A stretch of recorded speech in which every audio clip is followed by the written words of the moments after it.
después de varios intentos de nombre o de etiqueta, se queda con el de lógica nomológica, es decir, una lógica para las normas, para las leyes. ¿Sí? Bien, o sea, no es, la lógica de Lorenzo no está pensada como una lógica general para toda norma, sabiendo o teniendo presente que también la ética se encarga de establecer, fundamentar derechos, deberes, ¿sí? Decirnos qué está permitido, qué no está permitido. A Lorenzo no le interesa la ética, ya veremos en otro capítulo las razones de esa discusión.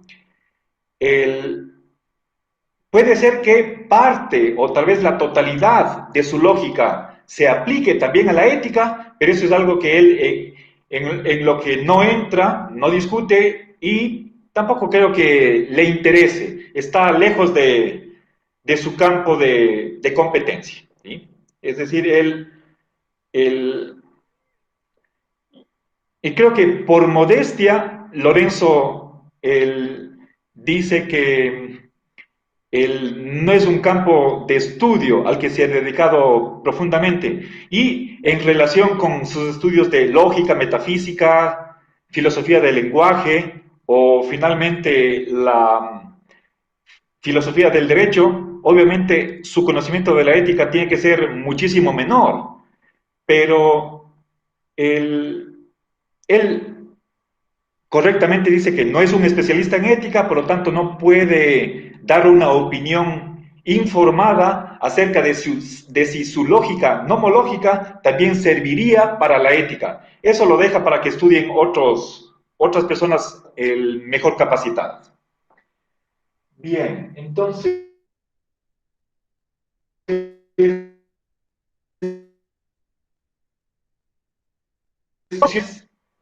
el, lógica nomológica, ¿sí?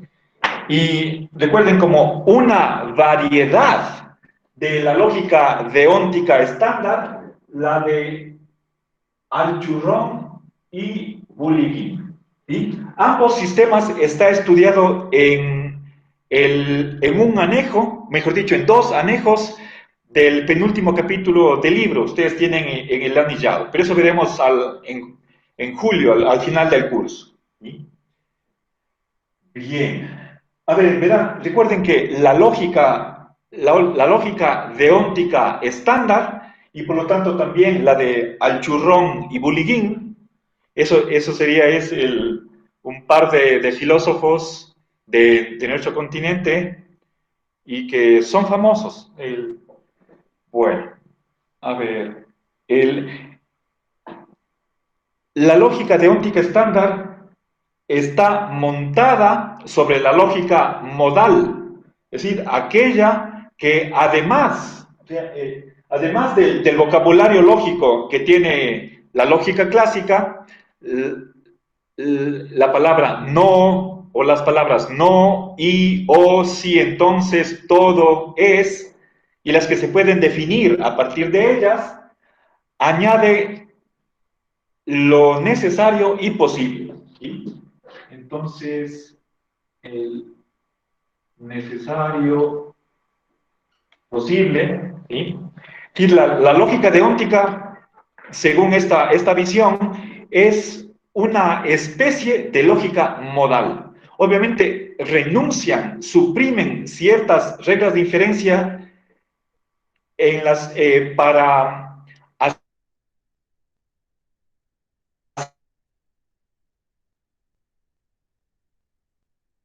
territorio y a lo que es posible de lo que es lícito. ¿Sí? La palabra poder puede tener en el lenguaje ordinario.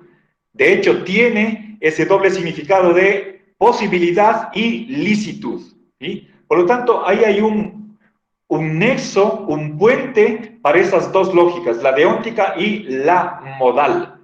Lorenzo Peña rechaza ese enfoque, tiene razones, ya veremos en otra ocasión. Hoy día vamos a ver, precisamente en este acápite 2, vamos a ver que no todo lo que está detrás de la lógica deóntica estándar es aceptable.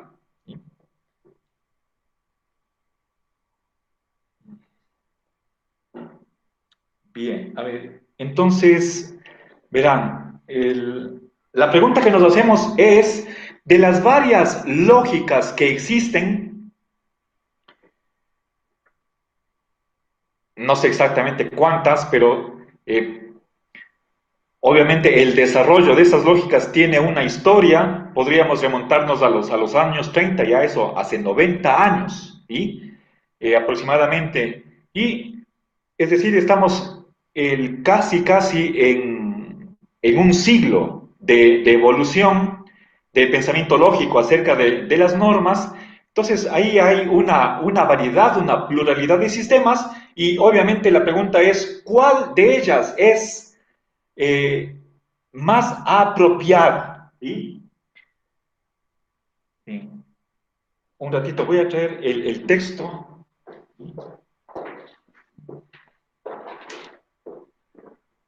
A ver, en la página 77, perdón, en la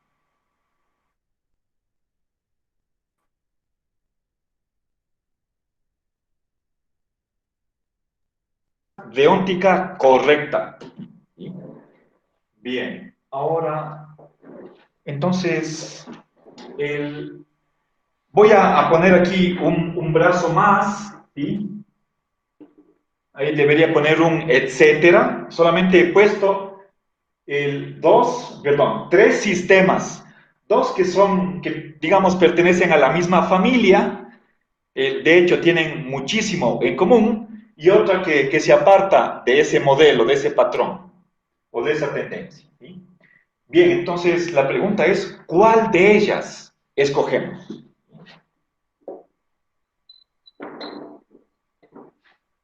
Bien, ahora solo voy a ponerles un ejemplo de una regla de inferencia que utilizan, aunque sea inconscientemente, los jueces, ¿sí? O podría ser los abogados, ¿sí? Es una regla que se llama de subsunción. ¿Sí?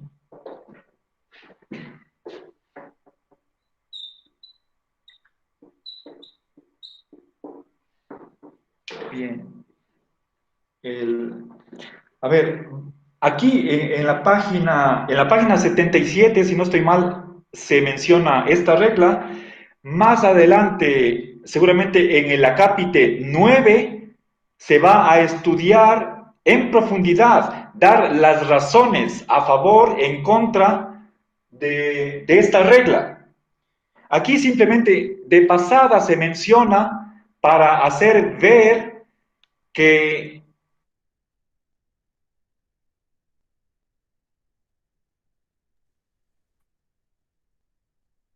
lastimosamente no es recogida por la lógica deóntica estándar. ¿Sí? Veamos, hay por lo menos 4 versiones de, de esta regla. Dos se refieren al operador de licitud, dos más para el operador de obligación. ¿Sí? En lo que sigue voy a utilizar la letra A mayúscula para simbolizar una acción, cualquiera que sea, una acción. ¿Sí? Bien, a ver, voy a ponerles un ejemplo. A ver, trabajemos, por ejemplo, con obligación. ¿Sí? A ver, verán, si es que es obligatorio, primero simbolizo, después les pongo ejemplos. Es obligatorio el, que A implique B y, y sucede A. Por lo tanto, a partir, a partir de estas dos premisas, la conclusión es obligatorio B. ¿Ya? Bien, voy a explicar esto, ¿sí? Y quisiera, a ver, quisiera emplear un término técnico que es de la lógica cuantificacional. A ver si no estoy mal, ustedes vieron conmigo lógica clásica, ¿verdad?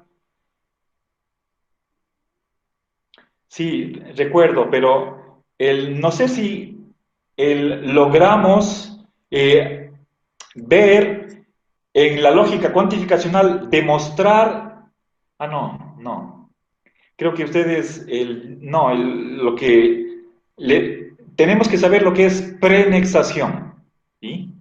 Eso es prefijar simplemente, y esa palabra les hubiera enseñado yo en la lógica no clásica, pero no les di, estaba en año sabático.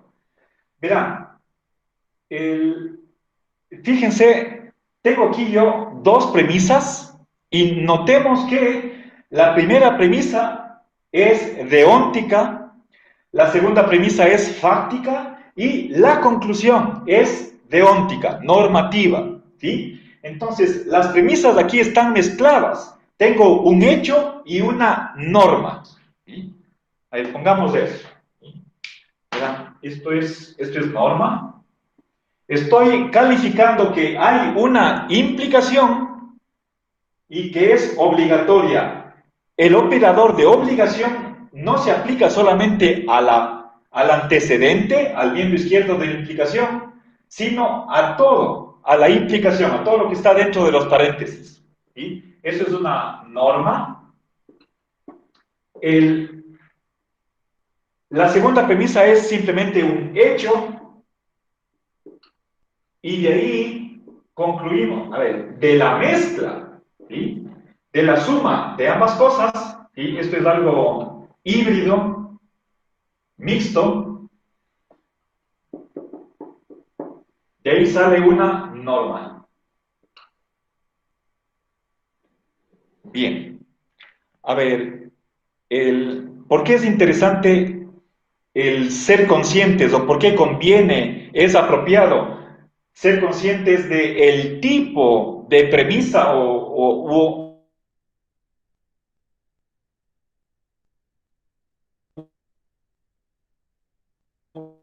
variedad de subsunción? Hay varias, esta es una. ¿Qué está haciendo aquí? Fíjense, comparemos la primera premisa con la conclusión. ¿Sí? Y por favor, les pido, pongan atención, esta parte es un poco técnica. Me sería para mí sumamente difícil explicarles si es que no tuviera el pizarrón. ¿Sí? Pero felizmente tenemos esa ventaja. Aquí, la primera premisa es una implicación precedida, afectada por el operador de obligación. La conclusión también es una norma, ¿sí? Tengo un hecho, ¿sí? O mejor dicho, si quieren ustedes, una oración que está expresando un hecho del cual decimos que es obligatorio, ¿sí? Si es que no hubiera esta segunda premisa, entonces estoy pasando de una norma a otra norma. Eso sería el unánimemente aceptable, pero recuerden que en otra clase les hablé del principio de Hume-Moore, que se oponen a que una norma se deduzca de un hecho. ¿Sí? Entonces, esa es una de las razones por las cuales, desde un enfoque empirista, como es el de los neopositivistas o los positivistas, esta regla de diferencia no es del agrado de los positivistas. Y de hecho, no hay, esta regla no está en la lógica de óptica estándar y tampoco en la de Alchurrón y Bullivín. Verán, comparemos nuevamente la premisa, la primera premisa y la conclusión. ¿Qué es lo que hago? Verán, el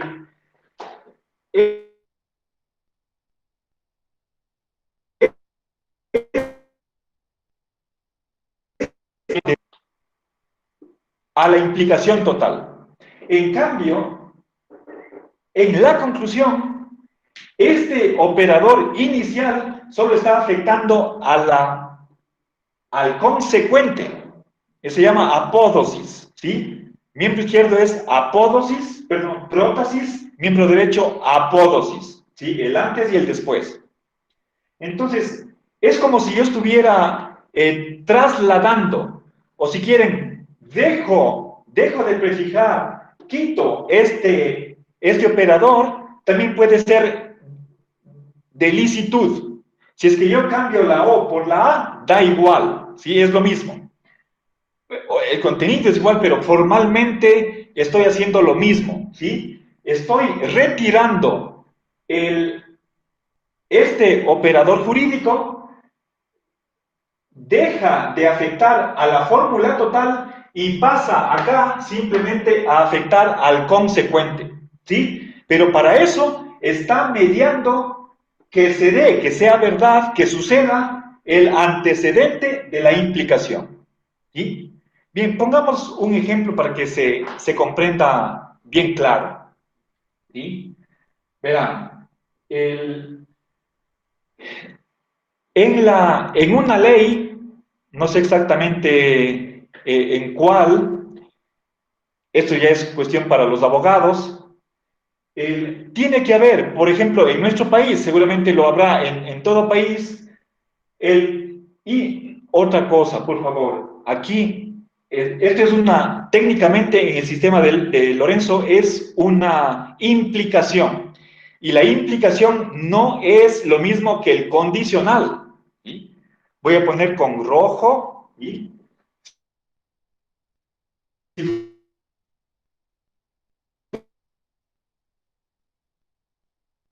y entonces ustedes pueden, si nosotros borráramos la O, ¿sí?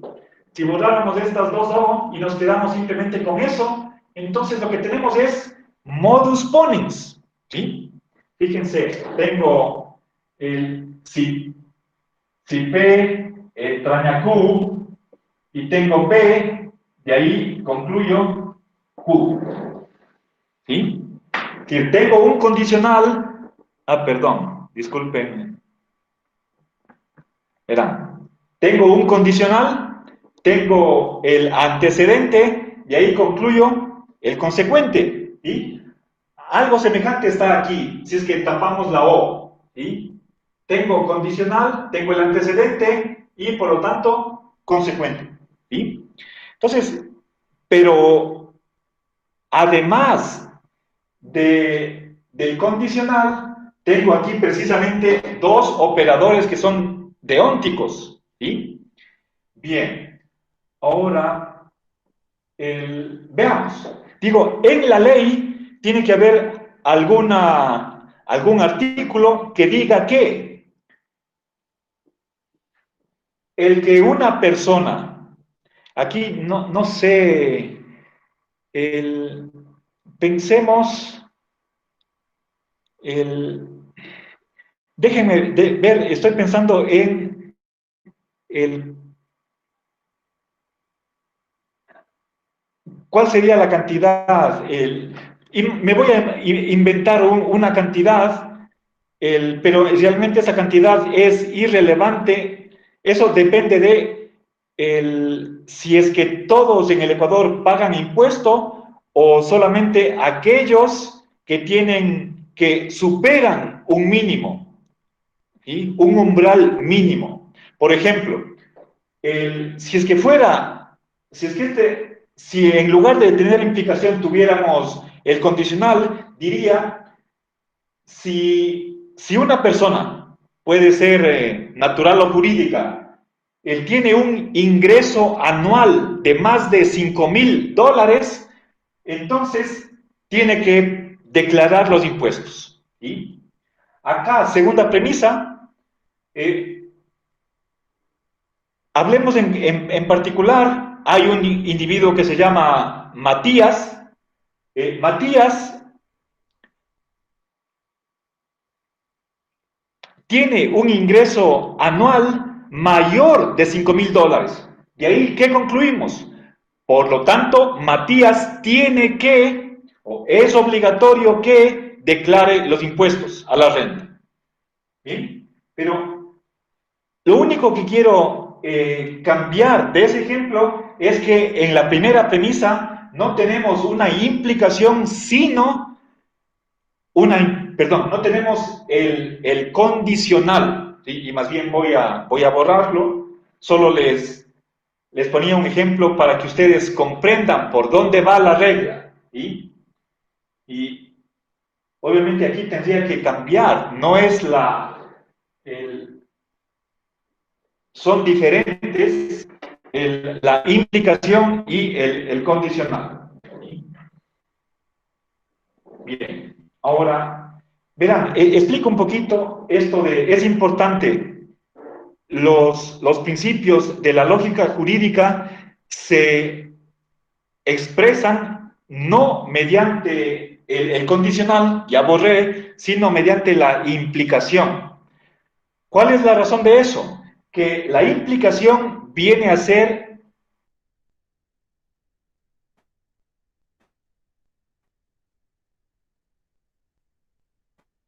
consecuente.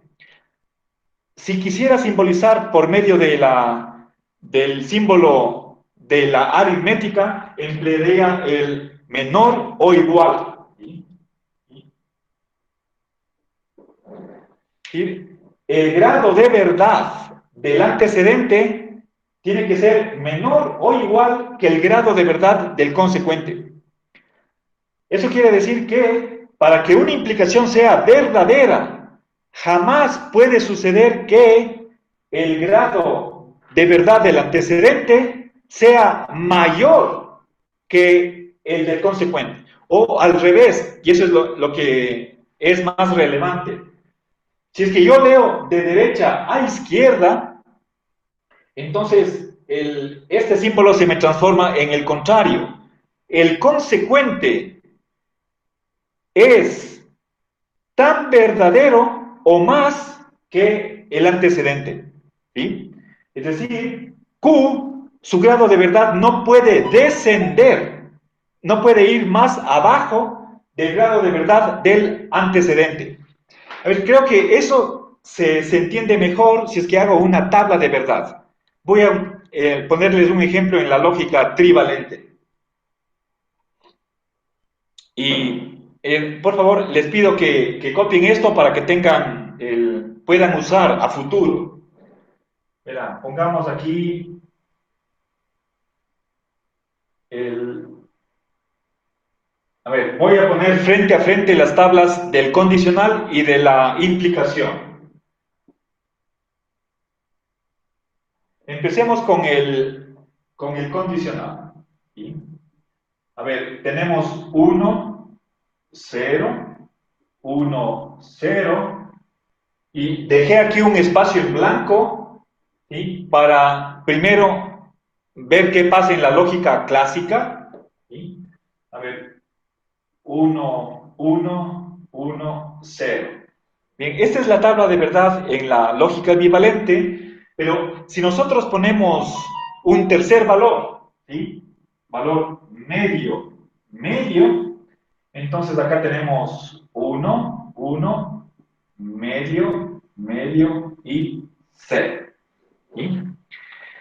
Bien, hay una regla o condiciones para ver qué valores pongo en cada una de estas celdas, en esta matriz. ¿Ya? Este es el condicional clásico, en una lógica trivalente. ¿Sí? Ahora, vamos a ver qué pasa con la implicación. Si tengo 1 medio 0, 1 medio 0, en, a ver, acá, en,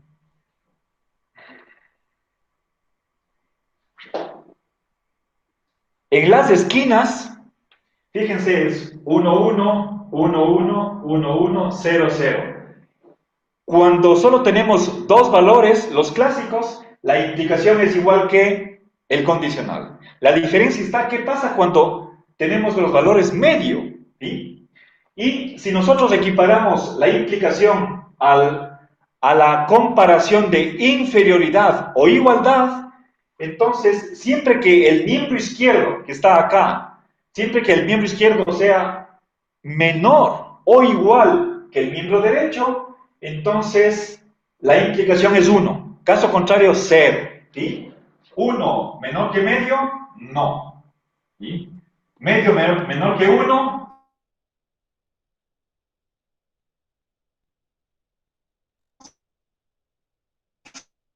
menor que 0, medio menor que 0, no. ¿Sí? Entonces, vean, la diferencia está aquí. Medio, 0, 1. ¿Sí? Si es que, fíjense, por ejemplo, en este caso, si el antecedente es 1 y el consecuente menos de 1, si el miembro derecho Q rebaja, va por debajo del valor del antecedente, eso es totalmente falso, ¿sí? Entonces, en estos dos casos, ¿sí?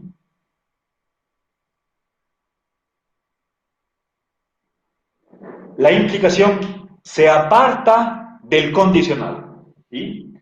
Entonces, ¿por qué esto es? Bueno, más adelante en otro acápite, precisamente en el siguiente acápite, voy a dar la razón por la que Lorenzo cree que en la lógica jurídica debemos emplear en ciertos casos la implicación, más no el condicional, el mero condicional. Bueno, ahora, entonces, no sé si captaron el ejemplo anterior, ¿sí? Verán, esta regla lo que está haciendo es pasar este operador de obligación de estar colocado delante de toda la implicación y le pone simplemente al consecuente, ¿sí? Dejando, siempre y cuando eso es válido, lógicamente válido, o mejor dicho, en una lógica jurídica. Esto no es lógica, sino lógica jurídica. Recuerden, la O significa jurídicamente obligatorio. ¿Sí? Si tengo estas dos premisas, la obligación de la implicación más el antecedente, de ahí concluyo la obligación del consecuente. ¿Ya? Bien, ¿por qué no acepta la lógica estándar esta? A ver, verán, antes de eso, supongamos que se le presenta a un juez el, el caso de si una persona, puede ser persona jurídica o natural, no ha pagado impuestos, ¿sí? Por supuesto, hay el, alguna razón para no haberlo hecho, ¿sí? Alguien puede decir, no tuve ganancias, ¿sí? En fin, estoy en bancarrota. Hay seguramente varios justificativos en los que se puede basar un abogado para defender a su cliente frente a una acusación que le hace, por ejemplo, el SRI. Ahora, sabemos que en la ley tenemos que toda persona cuyos ingresos anuales sean superiores a $5,000, entonces, a ver, perdón, voy a formular como implicación. Y la implicación se lee en la medida en que, ¿sí? Es obligatorio, ¿sí? Es preceptivo que en la medida en que una persona tiene un ingreso anual mayor de $5,000, declare los impuestos. Y nos topamos con un señor que se llama Matías y sabemos de él, tenemos pruebas, tenemos evidencia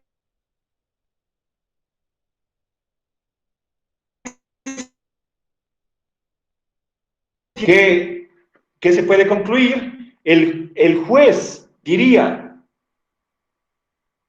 tengo que obligar y obligo a que Matías pague el impuesto a la renta. ¿Sí? Bien, entonces, fíjense lo que está pasando. A partir de una norma y un hecho particular que se refiere a un ente particular, concreto, la norma es general, es para todos. ¿Sí? Bueno, estamos hablando de un país, por ejemplo, el Ecuador, y para esta obligación es un tipo de condicional, ¿sí? ¿Quién es el que paga impuestos? ¿Sí? Aquel que tenga un ingreso mensual que rebasa cierto umbral. Yo les puse $5,000, puede ser que sea menos, que sea más. No nos interesa averiguar la cantidad exacta, ¿sí? Entonces, aquí nos manejamos con un límite, el que sea, ¿sí? Tenemos entonces una norma general aplicable a todos, tenemos un individuo que cumple esta condición y por lo tanto esta obligación que era a la implicación pasa a afectar solamente al consecuente. ¿Sí? Ahora, les decía, los neopositivistas tienen razones para oponerse, ¿sí? Y en última instancia es ese escrúpulo de, de Hume, o si quieren, para expresarlo con otros términos que son los del neopositivismo, son los siguientes. Aunque, bueno, prefiero más bien dejar esa discusión para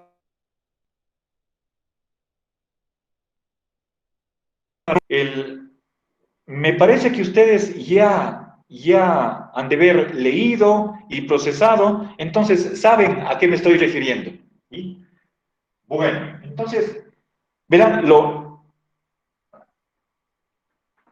que quiero en este acápite 2 reforzar y quiero que quede claro es que la lógica deóntica estándar no contiene el principio de subsunción. ¿Sí? Esto no en la lógica deóntica estándar. ¿Sí? Ahora, veremos en otra ocasión los inconvenientes de eso. ¿Sí? El por qué es nocivo para el derecho la falta de esta regla de inferencia. Bien, pero no en este acápite. Reservemos la discusión para cuando llegue el momento. Ahora, pasemos al acápite 3. Se titula El bien común como criterio de selección.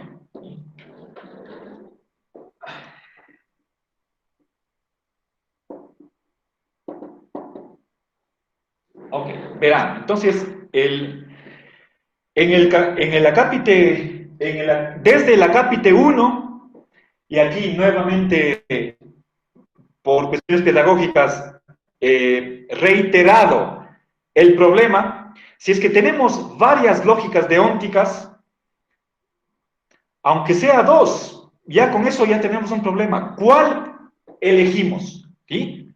Y ahora en el capítulo 3 nos da la respuesta. ¿Sí?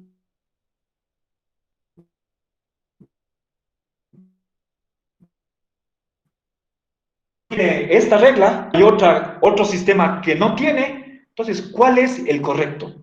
¿Sí? ¿Cuál es la lógica deóntica correcta? La respuesta nos da en el acápite 3. ¿Sí? El bien común.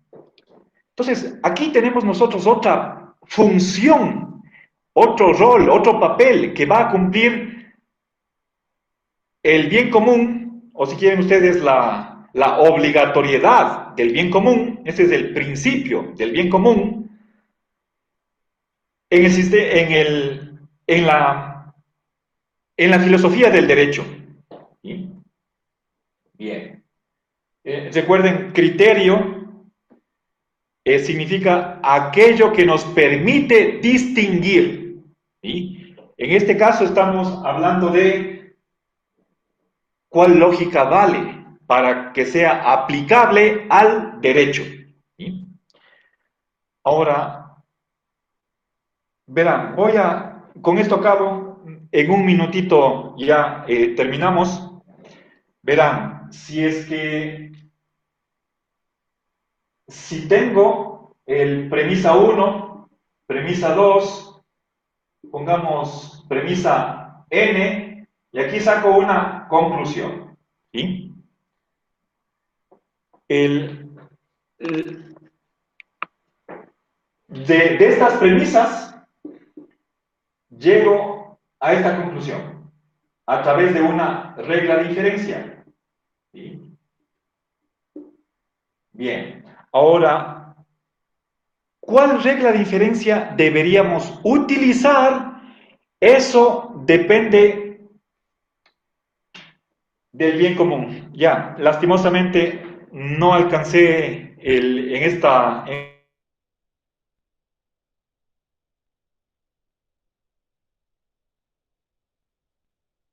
voy a continuar a partir del acápite 3. ¿Sí? Muchas gracias, voy a terminar aquí la clase. Que tengan un buen fin de semana. Pasen bien, un gusto, cuídense.